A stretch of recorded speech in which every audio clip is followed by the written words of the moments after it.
Assalamualaikum warahmatullahi wabarakatuh. Hamdan wa salatan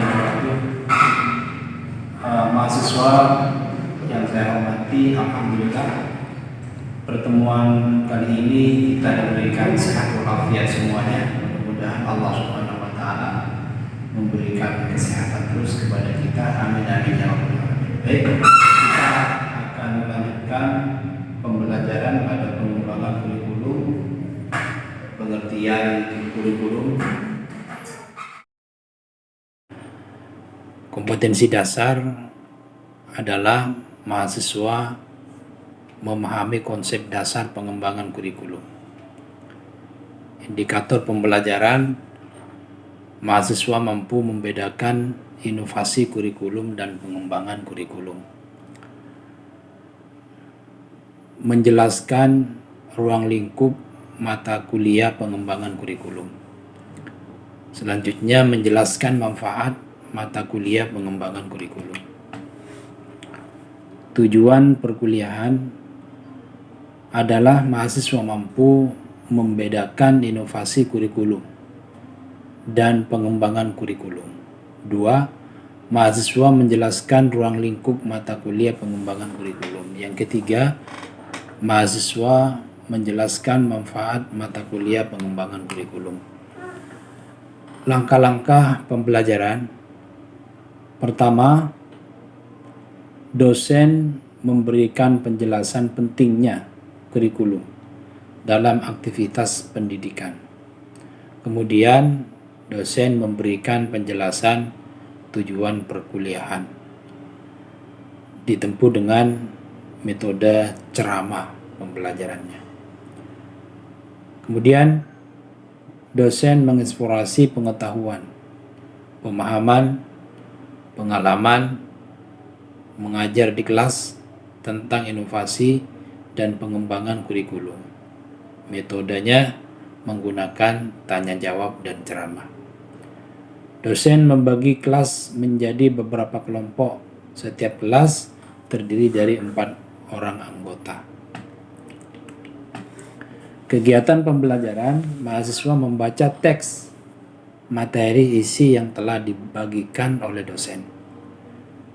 2. Mahasiswa bekerja aktif dalam belajar kelompok yang beranggotakan 4 orang.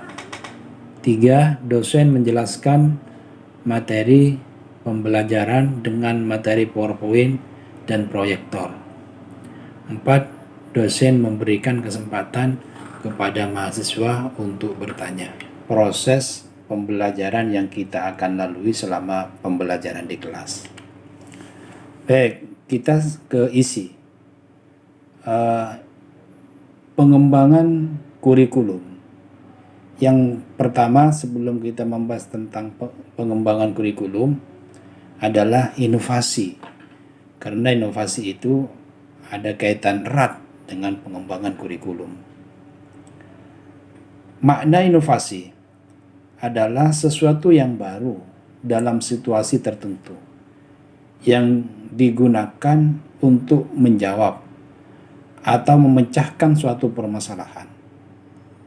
Sesuatu yang baru bisa berupa ide, gagasan, benda, atau tindakan. Ini makna inovasi. Sekarang kita memahami inovasi kurikulum itu sendiri adalah suatu ide, gagasan, atau tindakan-tindakan tertentu dalam bidang kurikulum yang dianggap baru atau memecahkan masalah pendidikan. Sehingga dengan inovasi kurikulum, tujuan pendidikan akan tercapai dengan baik. Nah, ini pengembangan kurikulum. Kalau tadi inovasi kurikulum, sekarang pengembangan kurikulum. Banyak yang mengartikan pengembangan kurikulum. Di antara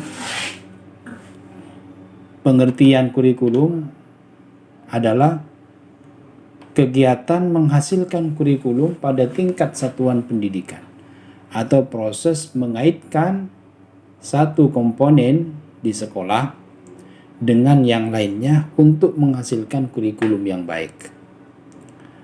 Ada juga yang memaknai pengembangan kurikulum sebagai kegiatan penyusunan, pelaksanaan, penilaian, dan penyempurnaan kurikulum. Namun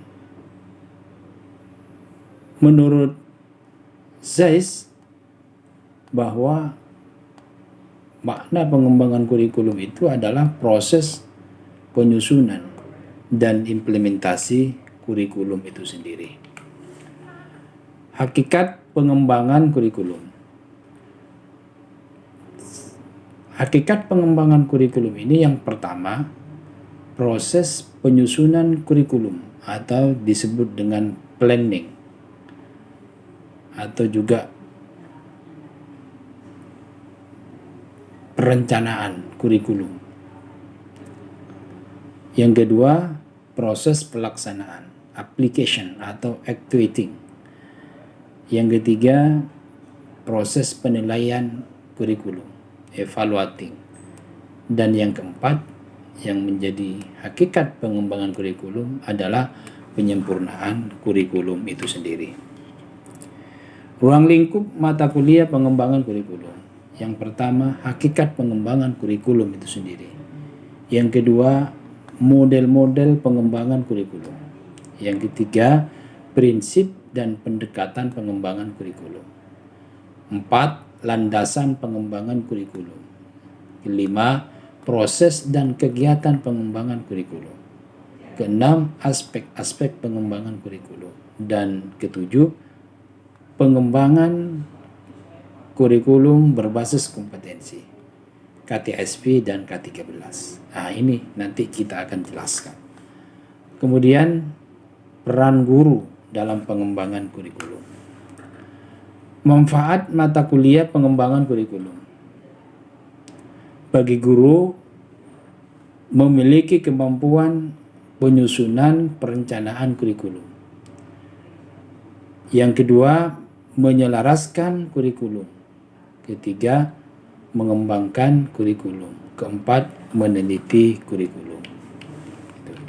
Baik, dari materi yang saya sajikan ini, maka tugas mahasiswa adalah membuat tugas riset mini tentang proses pengembangan kurikulum di tingkat satuan pendidikan. Ini nanti dikumpulkan ketika ujian akhir semester. Baik, sampai di sini perjumpaan kita. Mudah-mudahan bermanfaat. Wallahul muwaffiq ila aqwamit thoriq. Wassalamualaikum warahmatullahi wabarakatuh.